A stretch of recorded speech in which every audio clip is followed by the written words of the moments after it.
Welcome back to my channel. मैं हूं सरिता और आप देख रहे हो सरिता पॉल गार्डनिंग। कैसे हो दोस्तों? आज तो हमारे भी खूब बारिश हो रही है और दिखा रही हूं मैं आपको इसमें क्या क्या ग्रोथ हो रही है। लोटस में सबसे बढ़िया ग्रोथ तो मेरे वाटर लिली में हो रही है। देखो, इतनी छोटी सी गांठें मैं लेके आई थी, उसने पूरा टब भर लिया है। और इसको कैसे लगाया है मैंने वो दिखा रही हूँ। इसके बीच में फिश भी हैं, ये देखो। इस तरह से एक गमले के बीच में मैंने एक गांठ लगाई थी वाटर लिली की। इसमें 2 गमले पड़े हैं, ये दिखाती हूँ मैं। शायद कोई निकल रही है, नहीं ये तो लीफ ही है। इसके बीच में फिश भी हैं, आप शायद देख नहीं पाओगे क्योंकि पानी के रंग की ही वो फिश हैं। चलिए, ये तो सूरज की परछाई है। और बारिश में इस समय गार्डन में जो करने वाले काम हैं वो मैं कुछ करके दिखाती हूँ आपको। बारिश के पानी से ही देखो जो फ्रूट्स लगे होते हैं वो इतने ज़्यादा बड़े बड़े होने शुरू हो जाते हैं। और ये एरो रूट में मेरी एक निकली हुई लीफ देखो कितनी खूबसूरत है ये। और मैं दिखा रही हूँ इधर कस्टर्ड एप्पल की ग्रोथ। इसमें ये देखो फूल लगा है। क्या देखा है आपने कभी कस्टर्ड एप्पल का? इस तरह का फ्लावर है ये। अब कितने लगेंगे वो मैं आपको बाद में दिखाऊंगी। ये मैंने सीड से ग्रो किया था। और ये ग्रो बैग में लगी हुई है शिमला मिर्च। उसमें भी देखो बरसात के साथ ही उसने इतनी बढ़िया ग्रोथ शुरू करी है। और ये जो सारे फूल थे इस समय वो उसमें शिमला मिर्च लगनी शुरू हो गई हैं, ये देखो। और ये टाइम है गुलदाउदी की कटिंग लगाने का। ये मैंने पहले लगाई थी, मुझे लग रहा है ये चल पड़ी हुई है। तो आप भी गुलदाउदी की कटिंग लेके ज़रूर लगाइए। और इस टाइम पर जिन प्लांट्स को आप वाटर प्रोपेगेट करना चाहते हैं उनको आप ज़रूर पानी में भर के इस तरह से रख दें।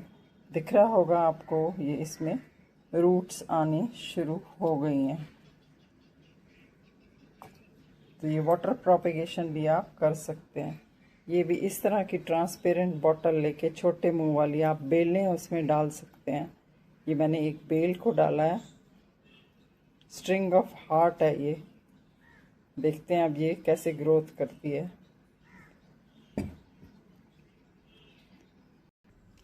गुलदाउदी की कटिंग इस तरह से आप पहले ही पॉट्स में लगा के रख लें ताकि टाइमली आपको ये प्लांट्स मिल जाएं। अभी बारिश होके हटी है तो ये देखो पानी की बूंदें किस तरह से प्लांट्स के ऊपर पड़ी हैं, कितनी खूबसूरत लग रही है। नेचर तो बहुत ही कमाल की चीज़ है। और ये टाइम कटिंग प्रूनिंग का भी है। जो ब्राउन लीफ हो गई हैं आप उनको ज़रूर साथ की साथ कट करते जाएं।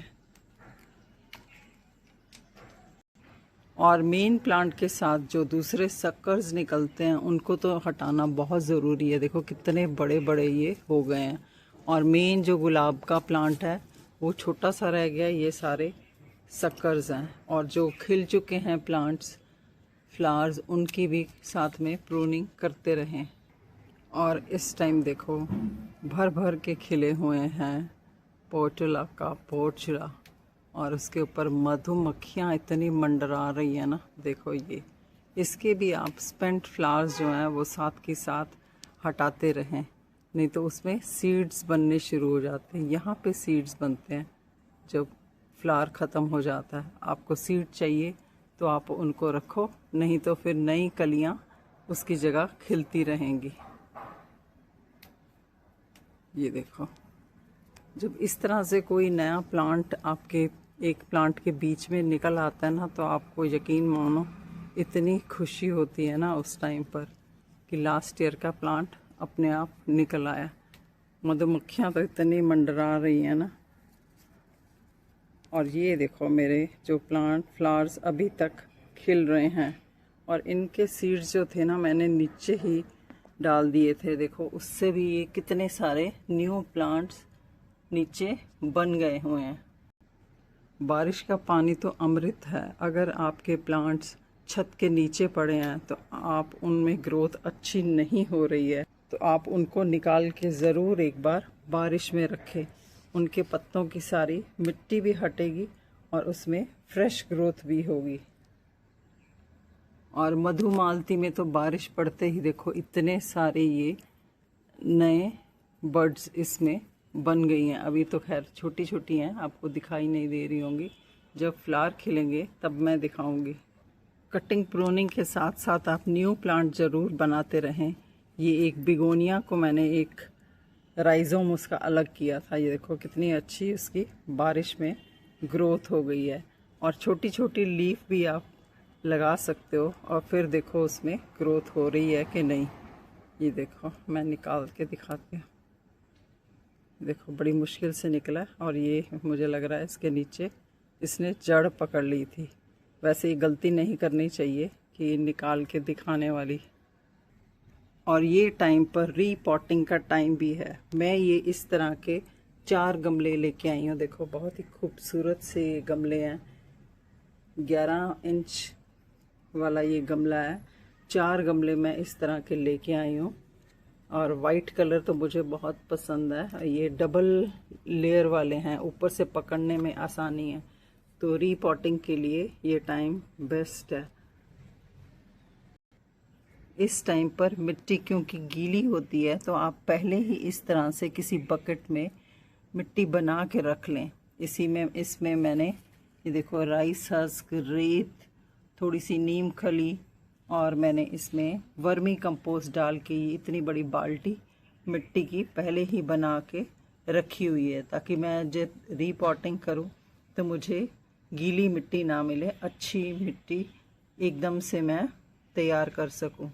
और ये 2 छोटी हैंगिंग बास्केट भी मैं लेके आई हूँ। ये मुझे 50 रुपीज़ की मिली हैं, छोटी हैं। इसमें मैंने लगा लिया रिबन ग्रास ये वाला, और एक में वेरीगेटेड है और दूसरे में मैंने लगाया है ये वाला ग्रीन वाला। दोनों एक जैसे हो जाएंगे।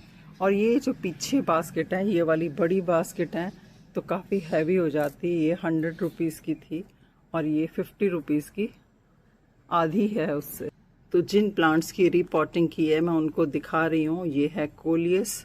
ये बहुत छोटे से गमले में दोनों इकट्ठे लगे हुए थे और मैंने उनको बड़ा पॉट दिया है ताकि उसमें इस टाइम पे अच्छी ग्रोथ हो सके।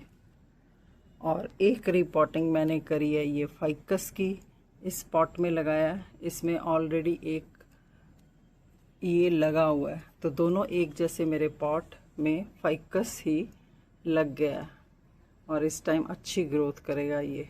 और इस मौसम में देखो रोज़मेरी में भी अच्छी ग्रोथ हो रही है। और मैंने यहाँ से ऊपर से जहाँ कट किया था वहाँ से देखो और ब्रांच निकलनी शुरू हो गई हैं 2। अब क्योंकि रेडीमेड मेरे पास मिट्टी पड़ी थी तो मैंने इनमें प्लांट्स लगा दिए हैं। ये वाला एक सॉन्ग ऑफ इंडिया की ही वैरायटी है, ये वाली देखो ग्रीन वाली, ये मैंने इसमें लगा दिया। और मिट्टी देखो कितनी भुरभुरी इसकी बनी हुई है। और इसमें मैंने मनी ट्री को लगा दिया है और मैंने कोशिश करी है इसमें थोड़ी सी इसको 2 स्टेम्स को आपस में इस तरह से गुत्त की तरह बनाने के लिए। ये देखो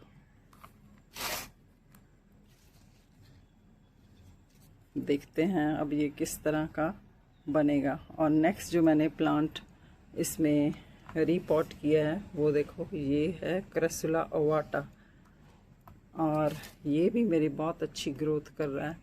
मेरे पास 2 प्लांट हैं ये, और नीचे देखो नए नए बेबी प्लांट्स इसमें निकल रहे हैं। और जो नेक्स्ट प्लांट मैंने रीपॉट किया है वो है ब्लैक वाला जिजी प्लांट। बस आपको मिट्टी ऐसी बनानी है जिसमें ड्रेनेज अच्छी हो ताकि जब भी बारिश पड़े, वैसे तो इसको तो क्रैसुला ओवाटा को तो बारिश से बचाना ही चाहिए, ओवर वाटर से ये जल्दी मर जाते हैं। प्लांट्स रीपॉट किए हैं तो अब बारी आती है इसमें फंगीसाइड डालने की। तो फंगीसाइड इस तरह से डाल के फंगीसाइड मैंने डाल लिया है और इसकी मात्रा आपको बहुत ज़्यादा नहीं रखनी, ठीक ठीक मात्रा रख के अब मैं सारे अपने जो प्लांट्स न्यू लगाए हैं उन सब में वाटरिंग कर देती हूँ। जब आप फंगीसाइड का पानी डाल रहे हैं या आप कोई फर्टिलाइज़र डाल रहे हैं तो इतना ज़्यादा पानी ना डालें कि वो भर के बाहर निकल जाए, नहीं तो उसका कोई फ़ायदा नहीं रहता, जब वो वेस्ट हो जाता है। अगर थोड़ा सा बच भी गया तो आप ऊपर इसके पत्तों के ऊपर भी डाल सकते हो। फंगीसाइड बहुत मदद करता है बरसात के दिनों में फंगस से बचाव के लिए। और कुछ प्लांट इस टाइम पे अपनी ग्रोथ दिखाते हैं तो बहुत ही अच्छा लगता है। ये बिल्कुल प्लांट ख़त्म था, तभी आपके जब प्लांट्स ख़त्म हो जाता है ना तो आप उसको कुछ देर रखिए, निकालिए ना।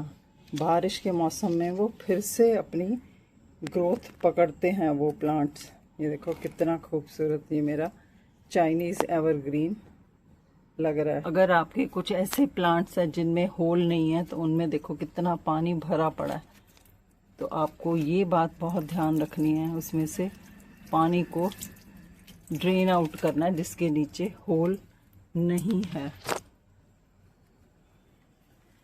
इधर देखो फ्रेश ग्रोथ कितनी अच्छी लग रही है इसमें मॉन्स्टेरा की। बारिश का पानी आप इस तरह भर के रख सकते हैं, पर आपको विद इन 2 डेज ही इसको यूज़ कर लेना चाहिए उन प्लांट्स के ऊपर जहां बारिश नहीं पड़ी, नहीं तो इसमें मच्छर पैदा होने का खतरा हो जाता है। आप इस टाइम पर यदा कदा अपने प्लांट्स के ऊपर नीम ऑयल का स्प्रे करते रहें। ये देखो कितने खूबसूरत ये बारिश में नहाए हुए सारे प्लांट्स लग रहे हैं। ये कुछ दिन पहले ही मैंने आपके साथ ये बास्केट बनाई थी इंच प्लांट की, देखो कितनी ज़्यादा इसमें भर गई है। और ग्रोथ देखें इस टाइम पर ये पिस्टिया की कितने भरे पड़े हैं। ये अगर आप भी पसंद करते हैं ये प्लांट्स तो ज़रूर ऐड करें अपने गार्डन में। तो कैसे लग रहे हैं मेरे ये प्लांट्स जो मैंने रीपॉट किए हैं। ये पॉट मेरे को 130 रुपीज़ का एक मिला है। अलग अलग जगह पे अलग अलग प्राइस होती है, और प्लास्टिक भी कई बार नया होता है और कई बार वो पुराने प्लास्टिक के बनाते हैं। तो पुराने प्लास्टिक के जो ब्लैक वाले गमले होते हैं वो इसीलिए बहुत सस्ते मिलते हैं। कितनी खूबसूरत ग्रोथ इसमें लग रही है फिलोडेंड्रॉन में, देखो। चलिए आप भी सावन का मज़ा लीजिए अपने घर में। बरसात में पकौड़े पतौड़ ये सब चीज़ें बनाते रहिए, खुश रहिए, किसी का दिल ना दुखाइए, और बारिश का मज़ा लेते लेते अपने प्लांट्स का भी ध्यान रखें और अपनी सेहत का भी बहुत सारा ध्यान रखें। मिलते हैं फिर किसी और वीडियो के ऊपर किसी और जानकारी के साथ। अंत तक बने रहने के लिए थैंक यू सो मच। देख रहे हो कितने खूबसूरत या 100 फूल लगा हुआ है इस टाइम पर, और इतनी ही बर्ड्स इसके ऊपर बनी हुई है।